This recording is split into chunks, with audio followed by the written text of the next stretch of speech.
We also have a Ruger AR-556, chambered in 223.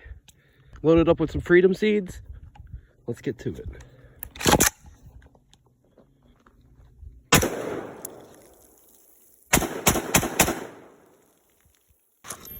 Full disclosure, this red dot is not on whatsoever. Shooting some Russian ammo. Took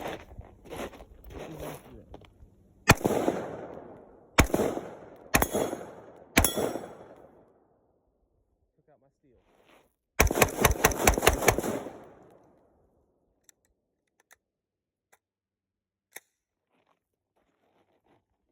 Ooh, she's smoking.